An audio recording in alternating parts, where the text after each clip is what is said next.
Hi, this is Charting Man Dan of TheChartGuys.com, home of technical analysis education. Click the link for a free week trial, no credit card required, and gain access to our multiple live broadcasts daily, community chat room, educational videos, nightly watch lists, and more. Invest in your education and future and join the community today. Looking at Twitter on the daily and weekly time frame, and Twitter is looking really good here, and we put it on our resident bull list about a week ago, and I like it midterm here. I like it to test $18 and potentially $20 in the next couple of months, and I'll show you why on the weekly time frame. But in terms of the daily time frame, very bullish follow through. What let us know that the bulls were in control here was the Brexit pullback was very insignificant compared to the overall uptrend. We still maintained higher lows.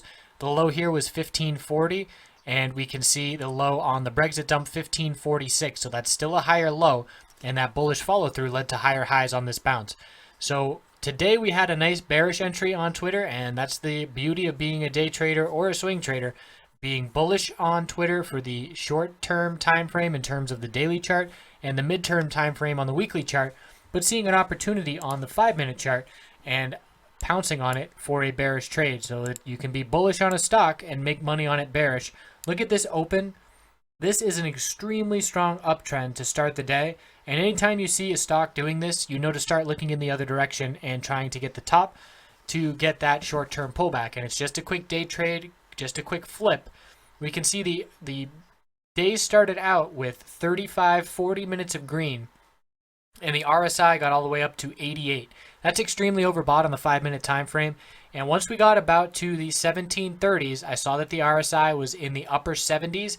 And so that's when I started saying to members, watch for psychological 1750 resistance, because there's not much resistance on the daily time frame between 1710 and $18. So I was looking at 750 psychological. We were at 1730s at that point, and I said, okay, if we have an RSI in the upper 70s right now, if we're going to see another 15-cent move to 1750 in the next 15 minutes or so, the RSI is going to be up in the upper 80s, and that's going to be extremely overbought conditions.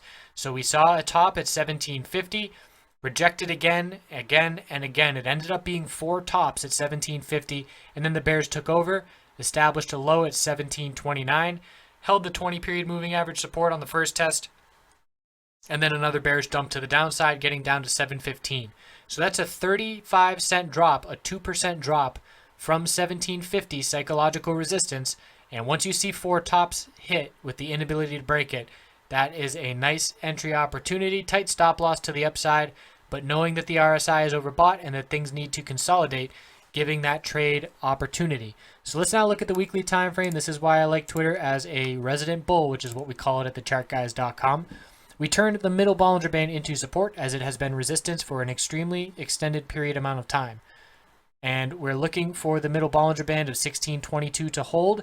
It held the back test this week on the Brexit dump and continued to set higher highs. It negated the bearish reversal doji from last week. And we're looking up at this little resistance at $18 where we stalled out on a bounce attempt. And if we get above that, the high up here of 2032 will be the next resistance level we're looking at. So we're looking for a potential midterm move. Let's zoom out and look at the history of Twitter. Very clear lower high and lower low downtrend, and after a significant dump, a bit of a double bottom at $14, and now trying to reverse things. We can see the weekly middle Bollinger Band, last time it was support, was back in April of 2015. So that's a significant development. It's going to begin leveling out and then ascending. You can see the upper Bollinger Band is already starting to ascend, and we'll see if the bulls can rally and get some momentum going after an extremely bearish move since the IPO.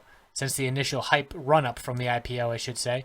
So that's what we're looking at for Twitter, and we'll check in periodically. We're certainly checking in on it daily at thechartguys.com. I appreciate you watching. Have a wonderful long weekend.